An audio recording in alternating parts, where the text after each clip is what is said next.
नमस्कार। 22 अप्रैल को पहलगाम में आतंकियों के हमले के बाद जिस तरह से भारत ने प्रतिकार किया और ऑपरेशन सिंदूर के माध्यम से पाकिस्तान पर चढ़ाई की और उसके बाद पाकिस्तान ने जो प्रतिकार किया, ऑल पार्टी मीटिंग बुलाई गई और वहां तय किया गया कि यहाँ कोई राजनीति नहीं होगी बल्कि देश एकजुट होगा। लेकिन छत्तीसगढ़ से कुछ अलग ही तस्वीर देखने को मिल रही है, जहां पुराने मुख्यमंत्री भूपेश बघेल जिस तरह की राजनीति कर रहे हैं और जिस तरह से अपने नापाक मंसूबों को अंजाम देने की कोशिश कर रहे हैं, उनकी ऐसी ओछी राजनीति को देश भी समझ रहा है और खासकर छत्तीसगढ़ की जनता काफी गहराई से समझ रही है कि आखिर भूपेश बघेल ये सब कर क्यों रहे हैं। ऑपरेशन सिंदूर के माध्यम से जिस तरह से भारत ने 9 आतंकी ठिकानों पर पाकिस्तान के अंदर हमला किया, आतंकी ठिकानों को नेस्तनाबूद किया और उसके बाद पाकिस्तानी सेना के एयरबेस को नेस्तनाबूद किया। इस बीच 10 मई को अचानक शाम को 5 बजे पता चलता है कि सीज फायर की घोषणा कर दी गई है, जिसकी सोशल मीडिया में तीखी आलोचना होने लगी।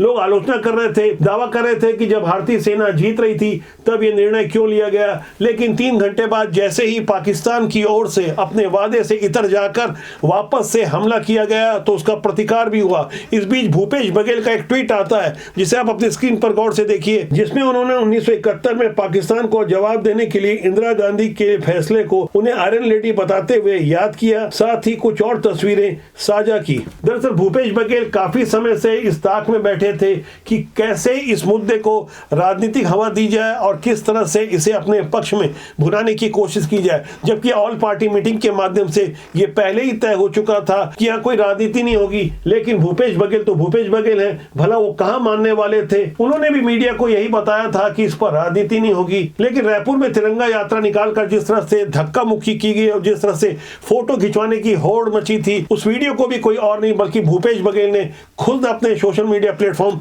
एक्स के माध्यम से साझा किया। यकीन न हो तो ये वीडियो देखिए, भूपेश बघेल बोल क्या रहे थे और कर क्या रहे हैं। कांग्रेस पार्टी शुरू से ही इस मत का रहा है कि ऐसे संकट के समय में पूरा राष्ट्र एक हो।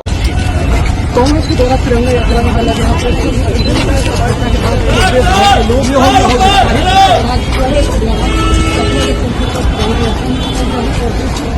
यहाँ एक बात गहराई से समझनी होगी कि युद्ध काल में सभी को एकजुट रहना होता है। ऑल पार्टी मीटिंग बुलाई ही इसलिए गई थी जिसमें कांग्रेस से लेकर वामपंथी, समाजवादी और राष्ट्रीय जनता दल जैसे तमाम विपक्षी दल शामिल थे। सब ने एक स्वर में कहा कि हम एकजुट रहेंगे। फिलहाल 10 मई की शाम 5 बजे जिस तरह से सीज फायर में भारत की ओर से सहमति प्रदान की गई है, उसकी तीखी आलोचना भी हो रही है। लेकिन अंदर खाने की वो बातें जो आमतौर पर मीडिया से साझा नहीं की जाती कि इसके पीछे की सच्चाई क्या है, आखिर ऐसी कौन सी रणनीति है जिसके पीछे की रणनीति को समझने से पहले ही सोशल मीडिया के दौर में जिस तरह से लोग आरोप प्रत्यारोप कर रहे हैं, गहराई से बिना समझे आखिर इसके पीछे कौन सी क्या कूटनीति है, कौन सी विदेश नीति है, अंदर खाने क्या चल रहा है, भारत ने पाकिस्तान के अंदर किस तरह की तबाही मचाई, उन सारी बातों को भुलाकर लोग अपनी राय प्रकट करने लगे।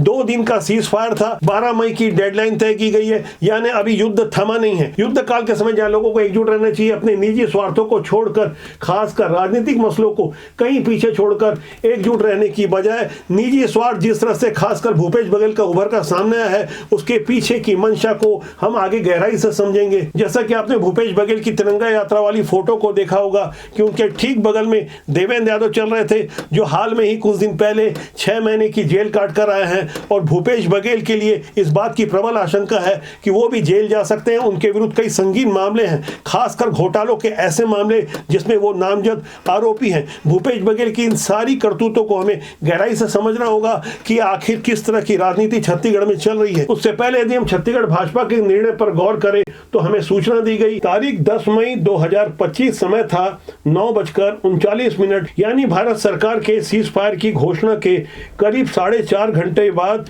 एक सूचना दी गई कि 11 मई को राजधानी रायपुर में तिरंगा यात्रा निकाली जाएगी। यह यात्रा पहलगाम हमले के बाद भारतीय सेना के ऑपरेशन सिंदूर की सफलता को लेकर राष्ट्रीय सुरक्षा के लिए नागरिक मंच द्वारा प्रदेश भर में चरणबद्ध तरीके से तिरंगा यात्रा निकाली जाएगी, जिसमें सर्व समाज, साधु संत और सैनिक परिवारों की सहभागिता के साथ तिरंगा यात्रा की शुरुआत प्रदेश की राजधानी रायपुर में 11 मई को विशाल तिरंगा यात्रा निकाली जाएगी। यह तैयारी छत्तीसगढ़ भाजपा की ओर से सभी संभाग और जिलों के लिए की गई थी, लेकिन व्हाट्सएप और मेल के माध्यम से दी गई मीडिया को इस सूचना को अभी 1 घंटा ही नहीं हुए थे, 10 मई की रात 10:24 पर एक लाइन की सूचना आती है कि अपरिहार्य कारणों से यह कार्यक्रम स्थगित कर दिया गया है। इस तिरंगा यात्रा को स्थगित कर शायद भारतीय जनता पार्टी ने संदेश देने की कोशिश की कि इस पर भी कोई राजनीति नहीं होगी। हालांकि छत्तीसगढ़ में रायपुर में एक रस्म अदायगी के रूप में एक संक्षिप्त सी छोटी सी यात्रा कांग्रेस की ओर से निकाली गई थी। तब उस यात्रा को सोशल मीडिया में एक वर्ग ये कह रहा था कि ये यात्रा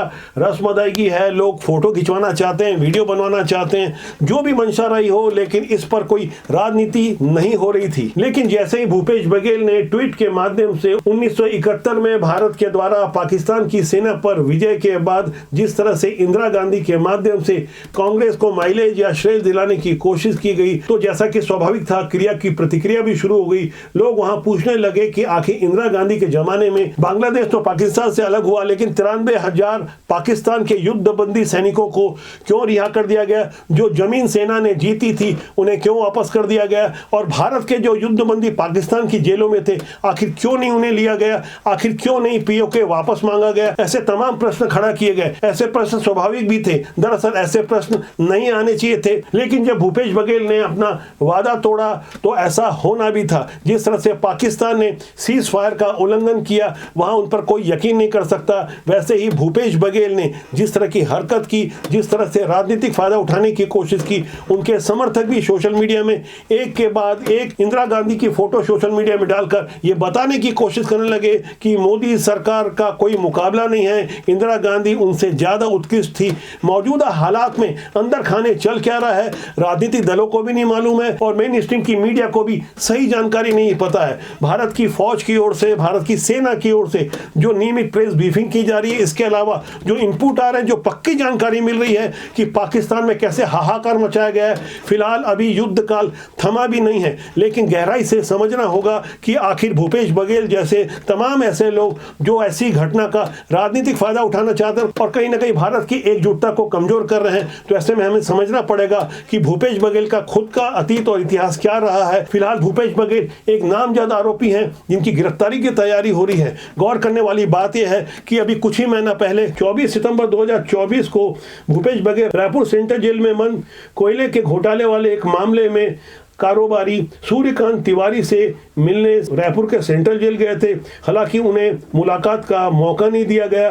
भूपेश बघेल उस आरोपी से क्यों मिलने गए थे जिनके साथ उनकी पुरानी उप सचिव सौम्या चौरसिया और पुरानी आईएएस रानू साहू और समीर बिश्नोई जैसे कई लोग आरोपी हैं। ये मामला 550 करोड़ रुपए के कोयले घोटाले से जुड़ा है, जहां भूपेश बघेल जब मुख्यमंत्री थे तो उनके जमाने में उनकी सेक्रेटरी के देखरेख में ये वसूली होती थी, लेकिन इस मामले में अभी तक भूपेश बघेल से कोई पूछताछ नहीं हुई है। भूपेश बघेल को इस बात की प्रबल आशंका है कि यदि उनके जेल में बंद समर्थक मुंह खोल देंगे तो गिरफ्तार हो जाएंगे। एक आरोपी सूर्यकांत तिवारी के साथ भला भूपेश बघेल की क्या हमदर्दी हो सकती है? जेल के बाहर खड़े होकर उन्होंने साफ तौर पर रायपुर के आईजी और एसीबी चीफ अमरेश मिश्रा पर काफी गंभीर आरोप लगाए थे। पिछले इतवार को छुट्टी के दिन आईजी अमरेश मिश्रा